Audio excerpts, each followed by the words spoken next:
Hey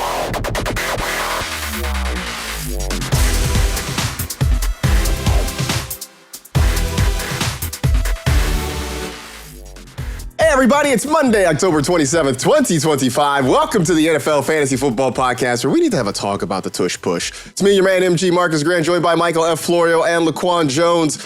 I don't really know where to start. Happy Monday, guys. Happy Monday. We are most of the way through. Have you looked up the German word for Monday, LaQuan? No, we should ask the chat for that. I mean, there has to be some type of international name we can give a Monday. Monday's just me day. That's what I call it. I Really? do things for myself. Yeah, I told you I'm going to the movies today by myself, Joe Flacco style. According to Google Translate, it is Montag, which means the one half of that Spencer and Heidi duo is Heidi Monday. So I don't know. Well, I'm having a good Monday though. I mean, the 49ers loss. I mean, Manchester United, we're back. Falcons loss also. That's great for the Rams draft pick. Like, come on. I forgot about the Rams and the Falcons draft pick, which, yeah. We're rooting for the Falcons to be terrible. I'm sure. It looks to be trending that way. But also before yesterday, y'all had to be a little nervous. I mean, they were looking like they were pulling things together a little bit. Yesterday was a disaster for them. They're so inconsistent, but I mean, we'll get into that later, but I just don't understand what they're doing. Well, they're it's not playing Kirk Cousin, man. He's washed. I think it's a wrap for Kirko Chains after his yesterday. last 6 games, 1 touchdown, 9 interceptions. Is that bad? Chat, is that bad? That seems bad. Horrible. That seems bad for sure. Lot to dive into on the show today. It was National Tight Ends Day. We'll sort of recap what that was. I don't know how much we can analyze it because it was just a thing that happened, but we can talk about that. A little bit of what WTF is going on. We'll dive into some rookie running backs because some of the rookie running backs had interesting days on Sunday, so we'll get into that. Waiver wire drops and all that as well. But I want to start with the tush push because I opened the show talking about that because, Florio, you dropped in the text chain a little bit of something about that because Brian Daboll damn near had an aneurysm on the sideline on a play where it looked for all the world like Jalen Hurts had been stripped of the football, but the play was blown dead. Or at least that's what the refs suggested, that it was blown dead. I thought he was on the goal line. That's why. I guess. And here's the thing. I look at the tush push as, sure, it's legal, it's fine, you run it. It's not the most exciting play, but obviously it's effective, and until somebody stops it, then they're just going to keep running it. But now we've started to get into this area where it is becoming an unfair advantage for the Eagles. One, if they have guys that are able to get off the ball before the ball is actually snapped, right? If there are guys that are absolutely false starting and it's not being called, that's one advantage. And now, if we're just going to blow the play dead because of forward progress when Jalen Hurts is holding it out there and you're not allowed to strip the ball from him, then it does become a truly unfair situation for the defense. And so that, I think, Florio, is where we need to talk about this. It's not so much the play itself, but it is that now that's become such a mainstay of the Eagles' offense, the officials have to watch this thing tighter because it really is becoming an unfair advantage. Look, you guys remember in the offseason, I was like, no, there's 1-2 teams that are doing this at a high rate that cannot be stopped. We should not punish those teams. But now the pendulum has swung from trying to punish those teams to giving that team every single advantage under the sun. Like, okay, I understand it's a hard play to officiate. In live time, it's bang, bang. Maybe you can't tell if it's a false start or not. Okay, I get that. But you cannot allow them to jump early and say it's too difficult to officiate and then blow the play dead once they reach because there was less than it was a millisecond between when Jalen Hurts reached out and Thibodeau ripped it away. And that's one of the coolest plays I've ever seen against the tush push. It was a highlight play that Thibodeau got robbed of and everything. But even more than that, it changed the complete game around because it should have been a tie. I believe it was 7-7 at that point. I could be wrong, but it was close and it should have been Giants ball. And instead, the Eagles get a touchdown on that very same drive. And the game was never really Like Brian Dable shouldn't have challenged it because they basically told him he wasn't going to win, and he kind of was emotional and still challenged it. I get all of that. But in the last 3 weeks, I went from someone who was 100% in favor of the tush push to someone who is 100% in favor of banning it, because it's not even the Eagles' fault. It's the refs' fault. Like, you cannot give them every single advantage on this unstoppable play and expect that the league is not going to ban it again this year. So Philly fans, Eagles players, continue to enjoy it. You got about 8 weeks plus the playoffs before I think this thing gets banned.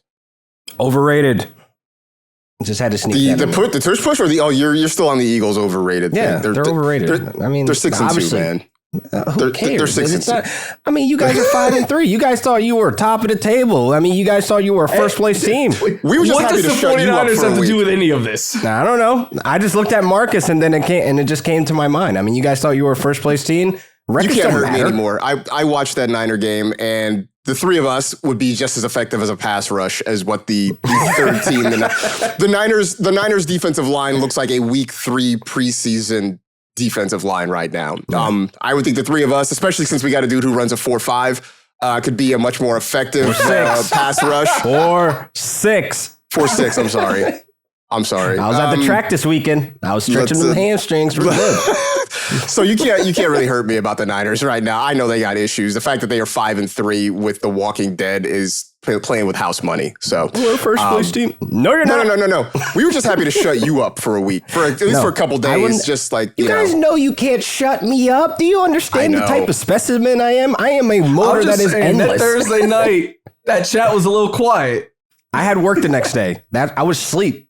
So, no, we knew you were awake. We knew you weren't going to bed while the Rams were playing the 49ers. Very much Come on. not asleep that night. That game could have been scheduled at midnight. You would have been up watching it. I would have been at GMFB on set watching it. They could have been playing that game in Sydney, Australia. You would have been up for every single second of it. Absolutely. So, I don't know. We are going to have another discussion about the tush push, I'm sure, in the offseason. I would think the Green Bay Packers, who were very much at the front of the line for banning it, they may have some company this offseason. I would think that Brian Dable, John Mara, a lot of the folks in the NFC East probably are lining up alongside. What's going to happen is they're going to find a workaround, right? Like, it won't look the way it does, but it'll be like a straight snap, and then everyone comes and pushes Hurts or something like. Just play football.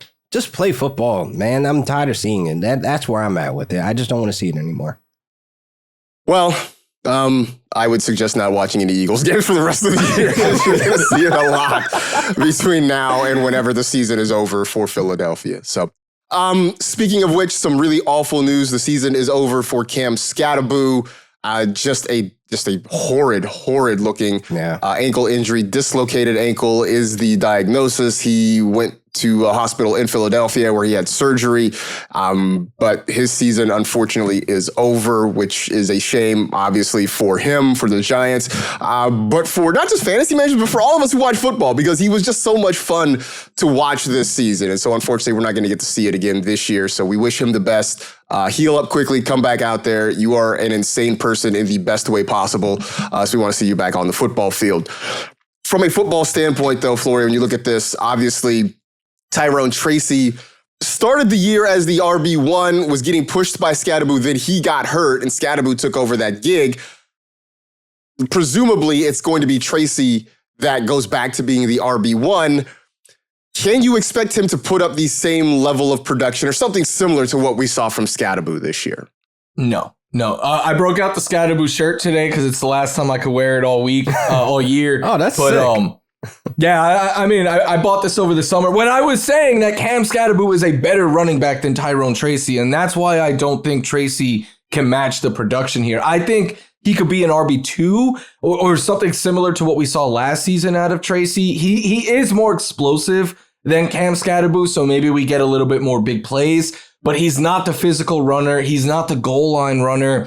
And he's not the pass blocker that Cam Skattebo is. So while he did lead the team in routes yesterday, I do think we'll see a little Devin Singletary sprinkled in here or there. Tracy obviously becomes, if he was dropped, and he was dropped in a number of leagues, he becomes the top pickup this week. I think he is someone that you could plug in as a flex or an RB2, but he's not going to be a top 5 running back, top 10 running back like Cam Skattebo has been pretty much every week since he took the job.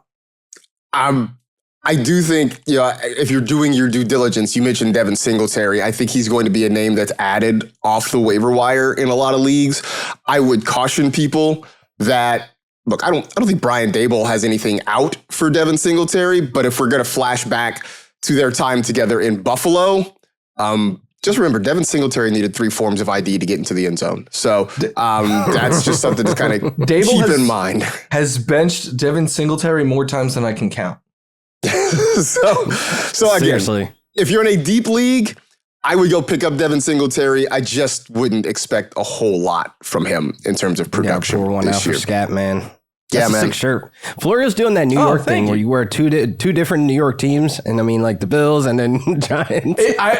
So full disclosure, I wear hats on Monday because I write Stardom Cinema all day, and I don't want to do my hair. And then I was like, I was gonna wear a hoodie, but I was like, this is probably the last chance I get for a year to break out the Cam Skattebo shirt. So I wanted to show him. Also, I know we're about to talk about another Giants player. I bought a shirt for that player as well. I think I need to stop buying players for. It's shirts from Giants players. My bad, New York. Neighbors, Scat. That better not be a dart. Dude, I thought about it, but I can't do that to Giants fans. Yeah, man. So they're so much fun, though. They are fun. They are fun. Speaking of that other player, Malik Nabers is expected to undergo surgery this week on his injured knee. The story being that apparently the swelling was so bad that they had to wait for that to kind of subside a little bit before they could get him in for surgery. So the hope right now is that he is going to be ready for the 2026 season. LaQuan, obviously Jackson Dart has infused some energy into this offense. He's made it so that Wan'Dale Robinson has been a top 20 fantasy receiver. We know the talent of Malik Nabers, but coming off this injury, do you think he's still going to be a first-round pick next year? I mean, do you know the fantasy streets that we could review content to? I mean, obviously, yeah, they're going to hype him up as soon as they see him back on the field with Jackson Dart. I mean, it only takes one summer training video for a player ADP to shoot to the sky, and especially a player like Malik Nabers. Absolutely. And actually, I kind of side with the fantasy streets on this one. Like, I love the idea of having Malik Nabers, being outside the top 10 picks, roughly where he possibly will go. But I still think he's a first round talent pick that I'm willing to take that chance on. I mean, honestly, looking at what the Giants are probably going to look like for the rest of the season, looking at their schedule, it doesn't get easier. So they're going to probably have a high draft pick. So it's like, I'm ready to see what the Giants can put together on this offense in terms of multiple weapons. I mean, we're getting Scat back next year. Hopefully he's good. And then obviously Jackson Dart is ascending. So Malik Nabers to me seems like a no-brainer to me. Like, yeah, I'll take him in the first round if I see him there. If I'm sitting at that 110 spot, 11, 12, yeah, I'm going to take him off the board. But, when it changes the conversation of how far we're going to take him in the first round, I think we'll have to wait and see of like how that kind of folds out in summer. I think had he played this full season out on the trajectory he was going, I think we were talking about him as a top 5 pick easily, maybe higher. Now I think he probably does fall to the back end of that. And it's not even going to be a full-on, pass catching video that we see LaQuan. It's not going to be one of those slow motion, like ball in the air, he makes the catch. It's going to be him like running cones or running the ladder. You know what I'm saying? Like he's going to be doing like quick steps on the ladder sort of thing. Everybody's going to be like, Malik Nabers is back. The ADP. He's healthy. Let's go. Right. I think he'll be like a 4th round pick in early best ball, and then it'll climb all July and that's August. what the fantasy streets do, man. When folks come back outside, I would much prefer him as a 2nd round pick. I love Nabers, absolutely. But first is coming off of a knee.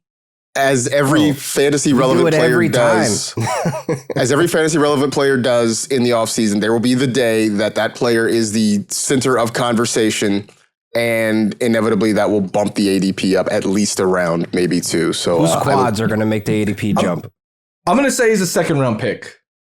I feel like we've gotten over the whole quads thing. I think Mike Davis ruined that. Remember him? Mike Davis, AJ Dillon. I think we've grown out of that as a society, and I'm proud of us. I love that for us as a group.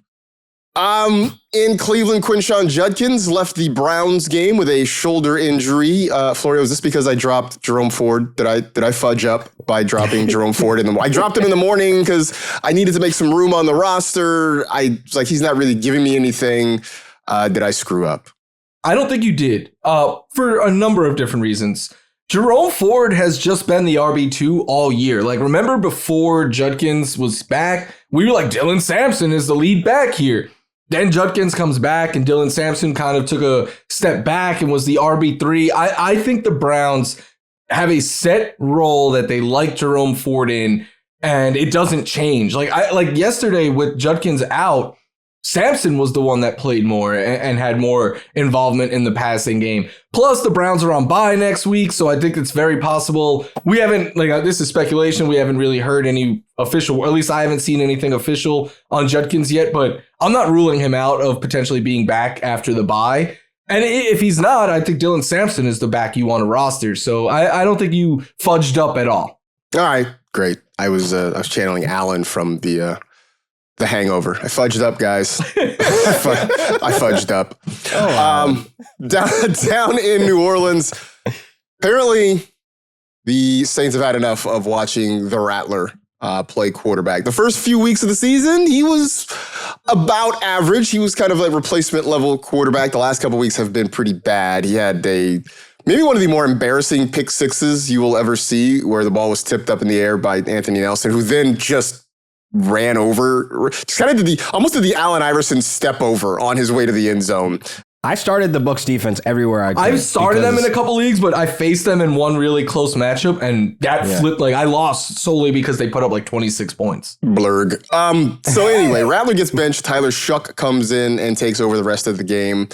So LaQuan, now what? Now what do we do?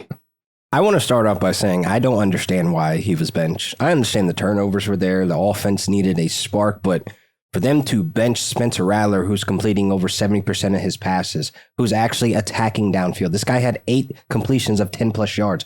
We send in Tyler Shuck, and there's a TikTok video on my page right now that I was looking at some of the plays that Tyler Shuck was doing. This guy has no idea what he's doing. He took a 3-yard gain to Brandon Cooks when you needed a first down and let a LaQuan Jones free on the perimeter, wide open, under no pressure, cool, calm, and collected. This is what I'm talking about in terms of why did they make this change when the offense looked worse? It looked slower. It looked indecisive. It looked like this guy is a rookie because I know he played at least 30 years of college football and he's older than most of my cousins that can't even get insurance yet. But I put it like this. The New Orleans Saints don't have any idea what they have at quarterback in Spencer Rattler. I think benching this guy during this game was one of the games you let him go through the growing pains. You let him struggle because, again, of course, the turnovers were awful. I mean, the game was not great. They were not an offense these last 2 weeks that looked like they were anything close to having any type of rhythm. But I look at this as now do we have to expect Tyler Shuck to come in over Spencer Rattler, who's been playing decent football? This guy's great against the blitz. He has a 126 passer rating against heavy rush. And then you look at Tyler Shuck under no pressure. He's not making the proper throws. So my whole rant to this is look, the Saints pass catchers, you still start them. Chris Olave, Jawan Johnson, Rashid Shaheed. But if Tyler Shuck is going to be the starter at any point of the season going on, I'm snatching these guys out of my starting lineup because I don't understand how you have Spencer Rattler on the sideline, 316 rattlesnake, I like to call him, when he's been kicking butt and being over expectations of what we all thought the Saints were going to be on offense.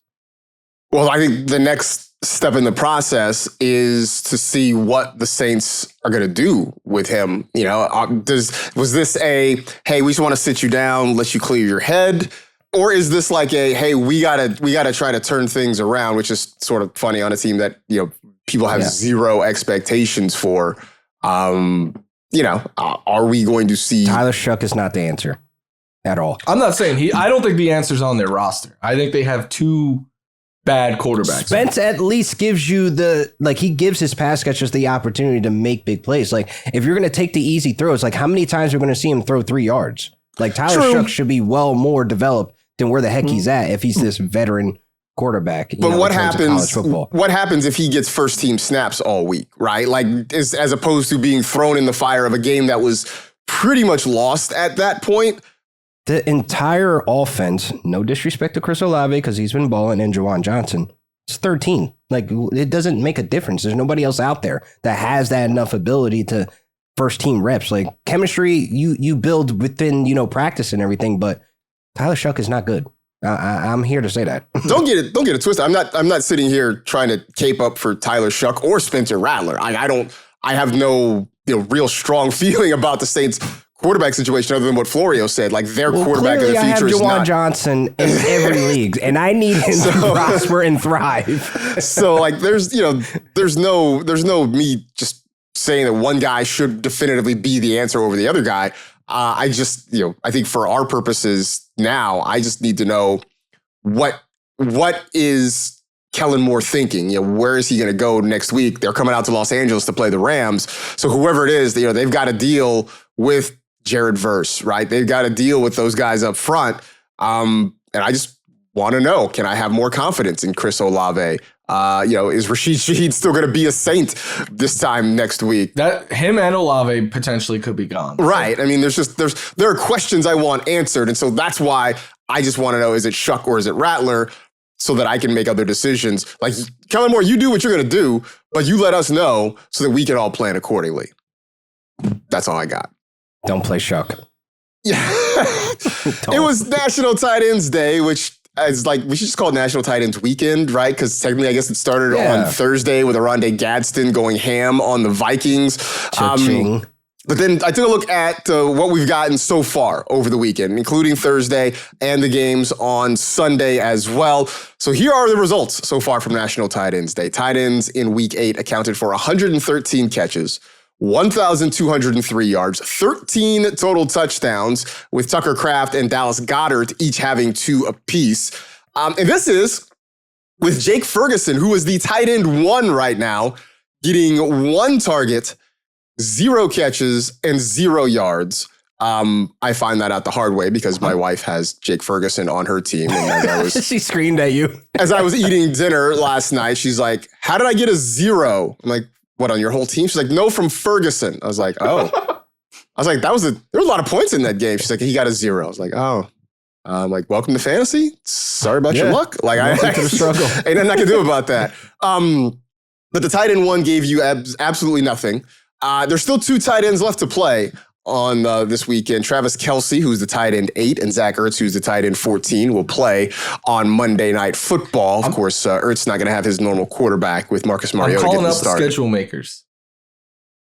National Tight Ends Day is a day. It is not a week, right? Travis Kelce didn't play on National Tight End Day. Brock Bowers didn't play on National Tight End Day. Trey McBride didn't play on National Tight End Day. Like, let's schedule the best tight ends to be playing on their day, right? Like, that's my thinking. Well, we know it's the 3rd weekend in October, so let's try to not have By-Mageddon on that weekend going forward, right? We sort of know when it's coming, so we can sort of plan accordingly. So I'm not starting Darnell Washington hoping for a touchdown, Like, let's not do that. Trey McBride should have been... He should have been the main guy for tight end day. That should be a general rule, not just a national tight end day thing. I was following the trend that Florio was calling of 3 touchdowns to the tight end position. I'm like, hey, all 3 of these guys are going to be involved. But we did not get a Darnell Washington touchdown. No, you didn't get much out of the Steelers tight ends this past weekend. Jonnu almost had a nice catch, though. He almost had a good one. Horseshoes and hand grenades, man. Horseshoes and hand grenades. Well, as always, there's a little bit of weirdness going on around the NFL when it pertains to fantasy football, things that we did not anticipate seeing that either were really good or really bad. And so we're going to dive into that with a little bit of WTF is going on. And we will start down in Houston. I talked about it already. The 49er pass rush was stuck in rush hour, apparently, because they did not get anywhere near CJ Stroud all game long. Stroud, his first 300-yard passing game since week 5 of last year. I skeeted, blue skied, whatever, posted. I was like, what? Hey, yo. Hey, man, that's what they are, right? That's the whole thing, because it's the sky. I don't know. I didn't make it up. Anyway, that was following. I posted on Blue Sky that at some point it looked like C.J. Stroud and the Houston Texans had turned into Warren Moon and the 1990 Houston Oilers, the way they were moving the ball up and down the field. Florio, is this just because the Niner defense is awful right now, or is it possibly that maybe the Texans have figured something out? No, it's all about the matchup. And I think C.J. Stroud is as straightforward of a quarterback as there is in fantasy, right? Like, I was saying he was a streamer last week because of the matchup, because if you go through his game logs, his best games, they were previously the Titans and the Ravens and now the 49ers, are all against teams that struggle to create pressure. He was good under pressure yesterday, if you want to even say that they got pressure on him, but he is as straight. And I think this goes back to college with him. That was my biggest concern with Stroud as a prospect, was like, what is he going to look like under pressure? We were talking about on the Sunday show yesterday with Weiss and Yam, like trading Laramie Tunsil was such a bad idea, and they've kind of ruined this offense. But next week, they get the Broncos, who create the most pressure in the NFL. Ooh. So C.J. Stroud is 100% a sit for me in that one. But I think people are catching on now. The 49ers are a team where you stream quarterbacks against. Like next week, Jackson Dart gets them. I'm playing Jackson Dart in all my leagues that I have him, because teams that, to me, I think even more than, like, we always look at defenses like from a secondary point of view of how it matches up with the quarterbacks. But for me, I always start with pressure, because if you don't have time to throw, you're not going to be successful. If you do have time to throw, more often than not, you will find success. So 49ers to me have quickly become a must-play matchup when it comes to quarterbacks against them. I mean, I definitely think you had quarterbacks, because even before that, I mean, I was advocating play your running backs against them, because they have not been very strong against the run. Losing Fred Warner definitely is not going to help that situation, but also not having Nick Bosa means there's really nobody there to get after the quarterback. So, I definitely maybe next year would co-sign Jackson Dart. Maybe, or maybe the trade deadline, they go out and get a pass rusher. Who knows? Things could happen. No. LQ, good luck explaining this next one on the rundown, by the way. I can't. Listen, I was going to crash yesterday. Listen, can we skip forward to it, Marcus? I mean, Bijan Robinson, because I literally was looking at this game and I'm like, oh, yeah, this is full send. Like, Bijan Robinson against the Dolphins defense, they allow the most rushing yards. And I'm thinking, like, okay, Zach Robinson understands the agenda, but Kirk Cousins, he ain't it, brother. And I honestly went back and tried to watch, like, what happened. Maybe the Dolphins defensive line, maybe they stepped up and played a little better, but it was just weird plays and usage between Bijan and Tyler Algier. Like, both of their longest runs, like Algier's longest run was 6 yards, and then Bijan's longest run was 7. 6-7. I didn't even mean to do that. But at the end of the day, it's like, I hope this is an outlier. The fumbling was like weird to see, because like it's the second one this season. And then it's like there's usually games where Zach Robinson hits that switch for Bijan Robinson, where, okay, he's not getting it done on the ground. He's averaging less than 4 yards per carry or 3 yards per carry, or however how bad it is for Bijan on the ground, to where he'll end up having like 100 receiving yards in the game. So where was this type of usage for him in a game that obviously needed some spark and put the ball in your best player's hands? I mean, Drake London's out. What happened? Like, I seriously didn't understand how the Dolphins went. How did Tua put up 4 touchdowns, by the way? I mean, like, nobody saw that over the line, apparently. And Atlanta must got some good food or something to get them guys motivated to play, because I have no idea how this game turned out this way, to look at the score with Bijan with less than 6 points. Tyler Algier ran more routes than Bijan yesterday. Like, in no world should that ever be a thing. That is why Bijan Robinson had a grand total of 12 touches for 48 total scrimmage yards. I don't want to say who, but someone that is I'll tell you guys off air, but someone that we all trust in their insight texted me yesterday and was like, this usage for Bijan is a fireable offense. Oh, yes. Because it's been multiple games where like they're not using him properly. Like, and it's cost them wins. I mean, especially when the head coach calls him the best player in football, and somehow you're not just feeding him with enough touches. Tyler Algier, man. Like, I get it. That's your guy or whatever. Like, enough. He's a plotter. That's all he is. Oh, man. Him and Zach Charbonnet should like shake hands. They should just, be on a text chain together. I was just going to say, like, it's reminded me of Seattle, man, where it's obviously Bijan is still good enough where you use him, but like, Ugh. Things that were a little more positive, especially for your club, Florio. The Bills went out and just hammered the Panthers this weekend, and James Cook was just bananas. 11.4 yards per carry against a defense that, to that point, had been fairly good against the run. Is it time for the Bills to just build the whole plane out of James Cook? Right now, they kind of don't have a choice because I will say, like, Josh isn't playing his best, but they are. There was a play yesterday where they had 11 seconds and no one got open. 11. Like, that is a lifetime in the NFL. But James Cook, most rushing yards by a Bills player, I'm going to say the name, since O.J. Simpson. Most yards per carry by a running back since Derrick Henry back in 2018.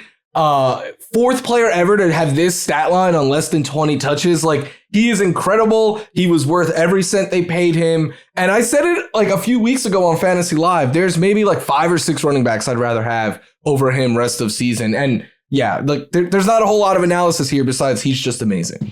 It is wild though, because before this year, they never seemed interested in using him kind of as a true workhorse back. They would use him, and he was definitely the RB1, but they always seem to want to get other guys in. Now, since they paid him, they're like, well, you got paid, man. Like, you got to tote the rock. The thing is, like, they're still not fully using him. Like, there's still more meat on the bone here. Like, Ty Johnson is getting every third down snap and stuff. And Ray Davis was involved more than I expected yesterday. That was probably scoreboard related, but there's still meat. Like, there's still opportunity for him to even exceed the usage he has seen, which when they were all 0-2 in those 2 games, Bills fans were very much so pointing that out.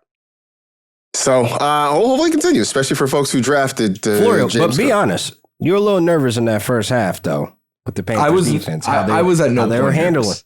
Oh, see you lying. There It was 12-3 like halfway through the first. It wasn't because of Josh. Josh was struggling, bro. Josh didn't play great. I said that, but you was nervous. in the realm of, I was about to text you. predicting this game was James Cook is still a Bill and Andy Dalton is still their quarterback. Yeah. Andy stinks. That's what I was going to say. He stinks. Andy Dalton continues to help the Bills, continues to please Bills Seriously, Mafia the gift that one keeps way or giving. another. Shout out to him, man. I didn't even connect the two. The 2 top quarterbacks in Bills Mafia are Josh Allen and Andy Dalton. Yeah. Both helping the team get wins. Of my lifetime. Oh, man. Tyrod honorable mention. Disgusting. Former Bill, now Patriot, Mac Hollins, LaQuan just came out of nowhere. 7 catches, 89 yards. I mean, we have spent this year, when we talk about the Patriots and their passing game, we're waiting for Stephon Diggs to have big games. Kayshon Boutte shows up and makes big catches. Hunter Henry does things in the offense. Mac Hollins, I mean, does this mean we got to pay attention to the Barefoot Bandit now? This is typical behavior by the Patriots. This has been chasing of what they can do each week. I mean, next week is, I'm going to say it now, it's Pop Douglas week next week. Start him. Put him in your starting lineup because it's going to be Pop Douglas week. This is the most annoying situation because I started Stephon Diggs for him to hold me down during the bipocalypse, and guess what? It didn't pan out. And I also had an opportunity. Oh, great. Yeah, all that. Oh, yeah, he did so much work. I want more, Marcus. He had back-to-back games of over 100 yards. Where's the energy there? He is your offense. He is your wide receiver one. It was purely powered by hate, if we're being honest. I absolutely love that. Every single week should be a hate game for Stephon Diggs. Give him the ball. Let him run beyond the sticks. Like, I'm so sick and tired of trying to pinpoint what the Patriots can do each and every week. And Matt Collins going off. You know what I said when I looked up and saw that? And I was like, typical. Yeah. That makes sense. Like, it's not like I sighed it like, what the heck? No, this shouldn't even be on the docket for what the F is going on because it's the Patriots, bro. And then, your boy Travion Henderson. We got to update the middle meter. We'll get to that. We will get to that. We'll get to that in just a second. He's going up. The thing about the Patriots is, I think Drake May is a top 2 or 3 MVP candidate right now. Oh, matchup proof. Yeah. 100%. Wow. But he's the only must start on this offense. Yeah. Kind of is. Yeah. Which is sort of wild. I mean, we can't trust the pass catchers. The running back situation is weird. But Drake May, you can count on him pretty much every week. You know what? If I said Pop Douglas, Austin Hooper next week. It's going to be Austin Hooper week next week. He is going to blow up for like 120 yards. Is Javon Baker still there? Oh man, is he?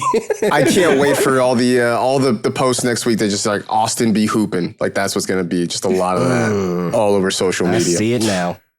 Since we're talking about the Patriots, it's a perfect way to segue to the rookie running back reports. And 3 guys of note in this one. Travion Henderson, since we were on the Patriots, let's start there. 10 carries, 75 yards.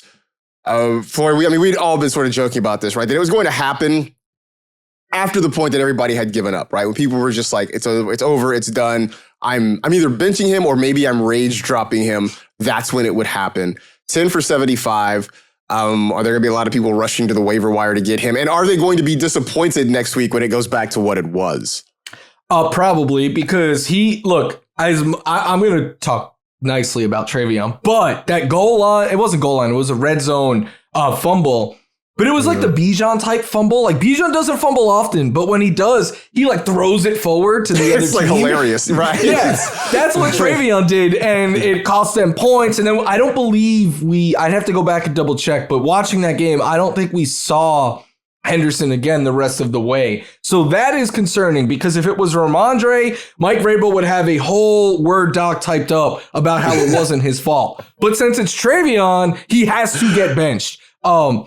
But the thing, and I've said this for weeks now, like they are not using him properly, right? He had 3 carries on inside runs yesterday, 7 yards. He had 7 on outside runs, nearly 10 yards per carry. He turned those into 68 yards, and he looked the part. And that is why I don't understand. They're not using him in the passing game, which is frustrating.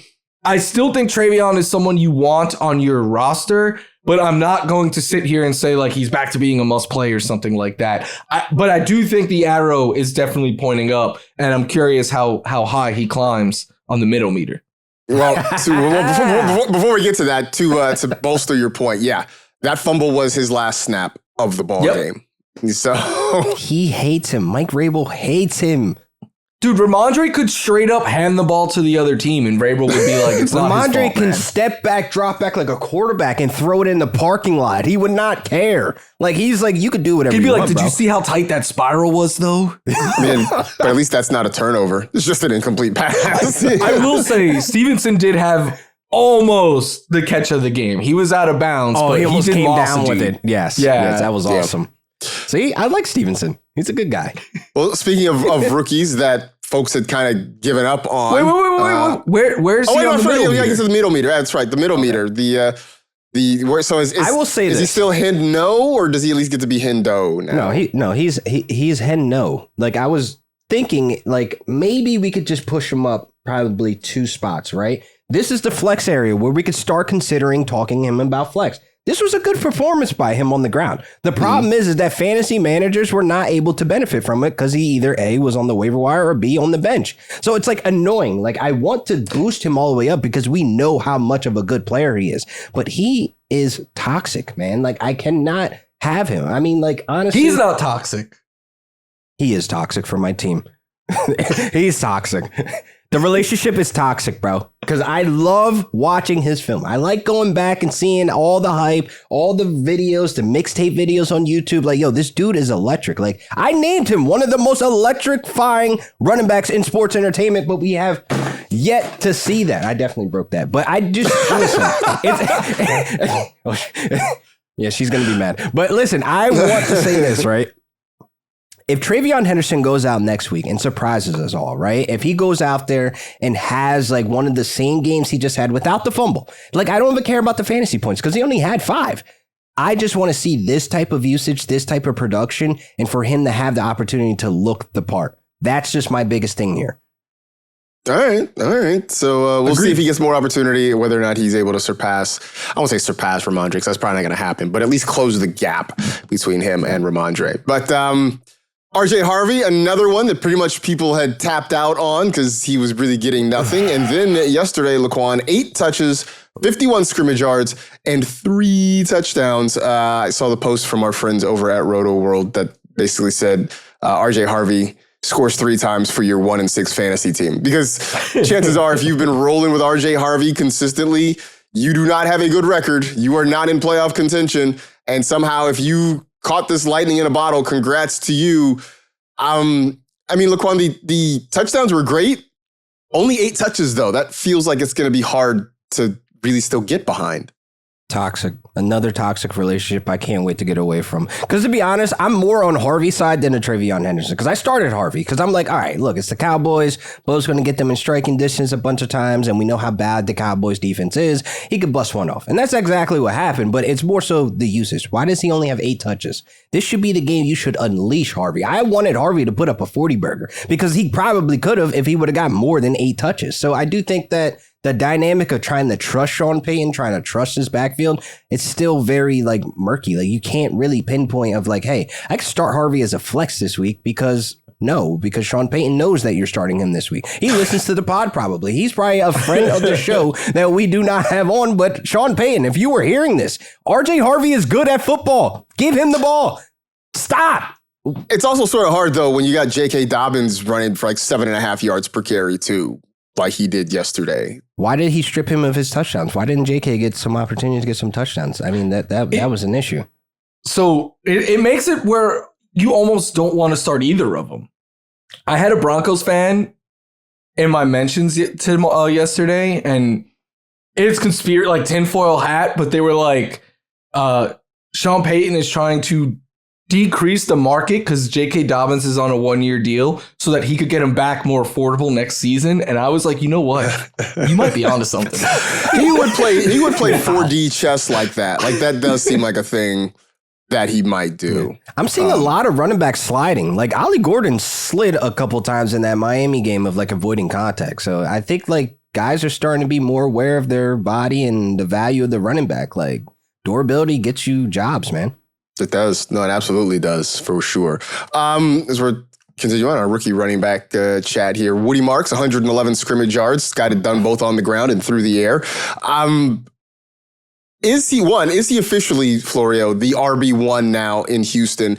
And I guess spinning this even further forward, is he the guy? Because the Texans have an out on Joe Mixon's contract after this season. They can cut him with fairly minimal cap hit. Is Woody Marks the guy now there for the Texans? I think long term, he has the best chance of being their guy because who knows what's going on with Joe Mixon.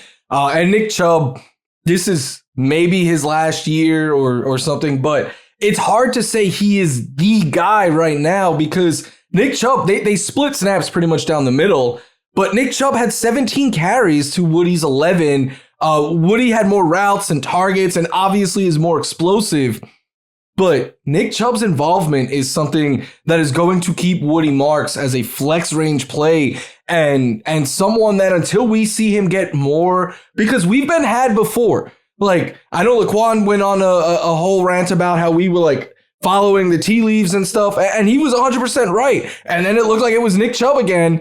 These last couple of weeks, we're starting to look more and more like it was Woody, and then they split here. So it makes it where I don't think you play Chubb unless you're desperate because there's not a lot of burst there anymore. But Marks has big playability. He's used in the passing game more, so his floor and ceiling, I think, are higher. But it's still, Chubb's involvement still makes him only a flex option until we see him really fully take over this backfield, which I think there's a lot of potential here. I think so, too. The update on Joe Mixon is as such. After the game, D'Amico Ryans was asked if he had an update about Mixon's return, and his response was, "I do not." That's nice. Nice. That was what D'Amico Ryans this year. After the Is game. Is he alive? Can we do a wellness check? I mean, yeah, we need like some proof of life. Just a quick social media video, something. Just let us know you're still there, Joe. But yeah, I don't think the Texans are planning on having Joe Mixon.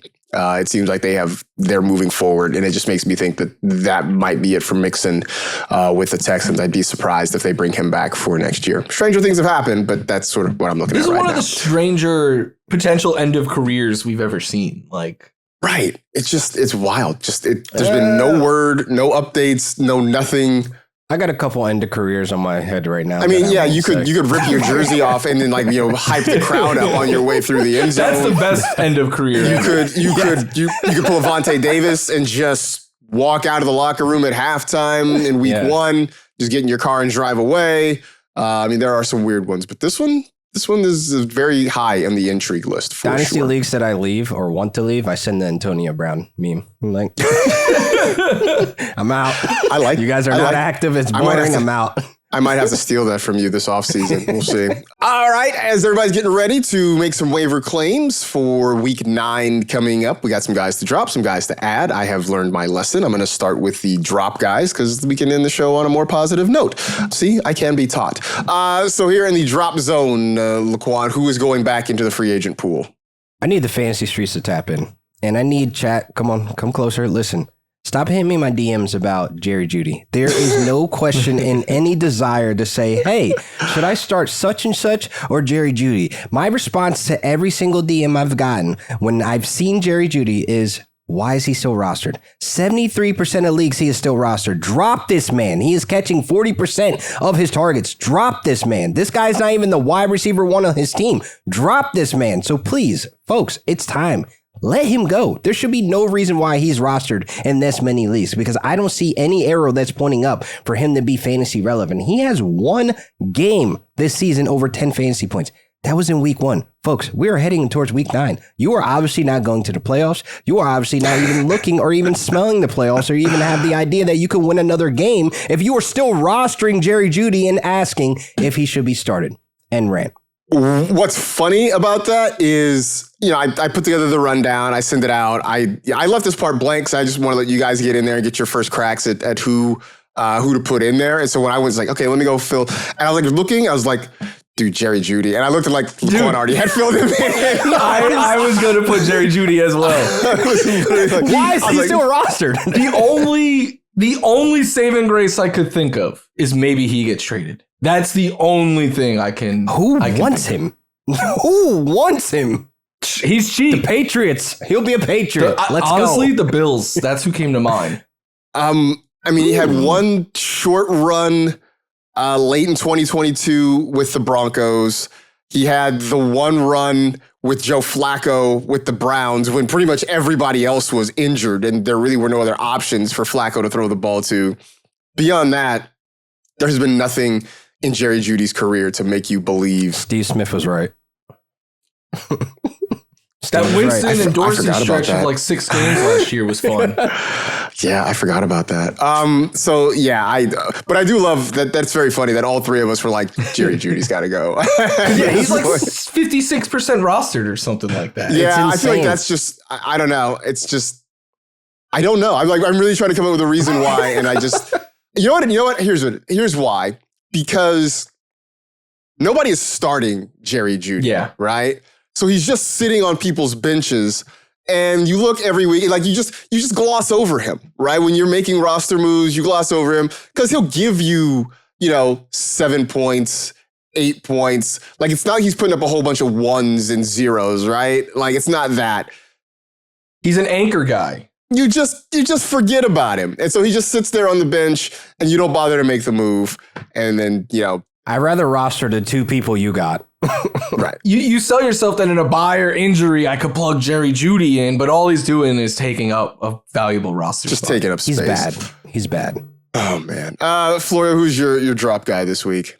This one makes me sad. It's Keon Coleman. I think it's partially on Keon, partially on Joe Brady, partially on Josh Allen, but it's not leading to success. Like I posted his route tree from this past week on Twitter this morning.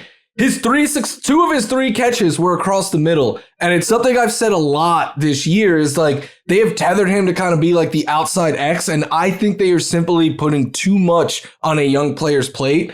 And I think he would be like if Khalil Shakir wasn't there and they could use him like Shakir, I think Coleman would play really well. But Shakir's better in that role than he is. So Coleman is kind of being forced, in my opinion, to play a role that I don't believe he is ready to play just yet. There's a lot of contested catches there. He's had some success, but it's not a really way to live successfully in fantasy. They need to scheme some easy touches up for him, and they just seem not to do that. Like, the only time Keon heavily gets utilized is when they're trailing, and it doesn't make any, like, I do a Bills podcast where I talk about this literally weekly. Like, give him opportunities early in the game. Like, every opening drive should have a designed Keon Coleman pass, but it doesn't. And that's one thing the Bills are really struggling with. I think it's partially on Josh, largely on Brady, but they're not able to scheme up guys open downfield. And on top of all of that, it seems increasingly likely to me, because the Bills came out and said that this game was going to be everything to determine if they need a wide receiver or not. They need a wide receiver. It was very evident watching that game yesterday. So I do think they go out and make a trade, and I think that dings Keon Coleman's value. I think he'll have some big games. It's just going to be very tough to predict when those are going to be. Yeah. Week 1, he had 112 yards, and looked phenomenal. Me, Cam Wolf, a lot of folks thought, okay, this is it. This is where the breakout's coming. In the 6 games combined since then, it's 155 yards. So nice. And one of them is also a game that they were losing, I believe, like his second biggest game. Like that's they need to be down in the second half to be like, let's start getting Keon involved. His second biggest game is 45 yards too. So that's not great. So yeah, it appears that it's not going to happen. Certainly not this year. You know, we'll see what the future is for Keon Coleman, but I do think at this point you can sort of move on from that one. Mine, and I'll put the caveat here, right? This is probably for 10-team leagues. 12 is borderline. 14-team leagues, you're holding on to Nick Chubb still. But if you were in a 10-team for sure, I think you can move on from Nick Chubb. 12-team leagues, your mileage may vary on that sort of thing. But as we talked about, Woody Marks is taking over as the RB1. And Nick Chubb is sort of kind of giving you those anchor vibes, right? Where it's not nothing that he's giving you, but it's also not enough to make you excited about putting him in your lineup. And I think at this point, you can go out and find someone that might be on the waiver wire that has a little bit more upside. I mean, look, maybe you were in a league where Tyrone Tracy is on the waiver wire. Maybe he was dropped, right? Like, that's an opportunity to go and give you somebody with a little bit more upside there. There just have to be better options. And from a football standpoint, it's been great to see Nick Chubb try and resurrect his career, extend his career. But when you watch him run the ball, he's definitely not the same guy. The injuries have taken their toll on him. It's unfortunate, but this is sort of what it is. And the Texans seem to be turning now more to the younger guy in Woody Marks. So, like I said, if you're in a 14-team league, you're still holding on to Nick Chubb because the waiver wire is probably bare. But 12, 10-team leagues for sure. You can move on from him at this point. So there you go. Those are the guys we are dropping. Let's try to turn that frown upside down and talk about the waiver wire, guys who might help us out in week 9 and beyond. Florio, do the honors, please. Trevor Lawrence, because of the matchup, they get the Raiders next week, so I think he's in play as a streaming option. Joe Flacco, the Bengals are just every week going to be in high-scoring games because of their defense, and they get the Bears, who I'm not really afraid of. Tua, coming off of that hot game he had the other day, they get the Ravens on Thursday night. So I think he's in play as a streaming option. Aaron Rodgers didn't live up to the expectations, but he's been safe floor. And then JJ McCarthy, just if you're in a deeper league and want some upside at quarterback. Tyrone Tracy and Woody Marks, if they are out there in your leagues, to me are the biggest pickups. I would go Marks first, but he's a little bit more rostered. Bam Knight, look, it might only be one more week, but he has a really good matchup next week. Tajay Spears is taking more and more work and just looking better than Tony Pollard. Tank Bigsby, I added this one because he ran really well after Saquon was hurt. The Eagles are on bye next week, but just in case, if you have Saquon, I think it's really smart to add Bigsby this week. Dylan Sampson, even though I did just see that Judkins is day-to-day. And then Isaiah Davis, he's on bye, but he had a lot of usage this past week. Samaje Perine had a lot of usage. And then some backups that are an injury away from being the lead back. Devin Singletary, Ollie Gordon, Jaden Blue. Receivers, Tez Johnson, Chameri Dike, Kayshon Boutte, Darius Slayton, Troy Franklin, Alec Pierce, Christian Watson. All players that are pretty similar, and the floor is not that safe, but they bring upside. And then Noel, Malik Washington, Jaden Higgins rounds that out. And then tight ends, shout out to LQ. Gadsden, just LaQuan, tell his dad not to start him again. Then a couple of New York guys and Theo Johnson and Mason Taylor getting more involvement. And Colson Loveland, because they get the Bengals next week. So if Cole Kmet is out, and I know you were texting about this yesterday, Marcus, Loveland very much so as a streaming option if no Kmet this week. I'm going to take a mild victory lap here, if I could, on Chimere DK, because it's back-to-back weeks. It's basically since the Titans started kind of shuffling things around. First, Brian Callahan gave up the play calling duties. Then Brian Callahan gave up all of his duties. Since that has happened, DK is starting to get some more work. Like before, he could barely get on the field. For whatever reason, they were, I guess, favoring Tyler Lockett over him. But since they've had the change in play caller, they're starting to use DK more, and they're getting him, kind of downfield. He's not necessarily a field stretcher, but they're using him more kind of as an intermediate pass catcher. Cam Ward is seeming to find a connection with him. So back-to-back weeks. I mean, week 7, he had 70 yards, a touchdown, gave you 16 points. Yesterday, he had, 7 catches, I think it was, for 93 yards, no touchdown. But again, back-to-back 16-point weeks. So, I mean, you're talking about a guy who right now is basically free on the waiver wire. I mean, at this moment, he is rostered in fewer than 1% of NFL.com leagues. So he is out there and is starting to get some more opportunity on a team that is going to throw the football a lot. So a guy with real flex potential in a lot of leagues right now, go get him, because I think he's I'd worthwhile. even say he's the wide receiver 1. I think Ridley should be on the move, because he's doing all the routes and doing everything that we've seen from Calvin Ridley before injury. And then DK has just kind of come in and be like, I'm him. Let's do it. Let's ride. Well, and the other part of this is, I mean, by we, I mean me, we're excited about Alec Iomanner at the start of the year. Let's not forget, DK was drafted about 30 spots ahead of him. Yeah, that's in the easily draft. forgotten. Yeah. That's easily forgotten. The Titans drafted DK first, and then they got Iomanner a little bit later. So, I mean, that's sort of worth paying attention to. DK pushed Lockett to a worse team now. Like, he was like, all right, I'm out. And this guy's obviously performing at a high level. We called it, by the way, where Lockett was going to sign. Yeah, exactly. For sure.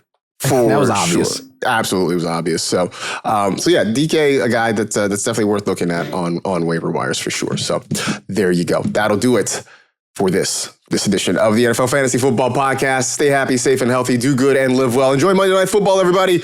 We will talk to you again on Wednesday.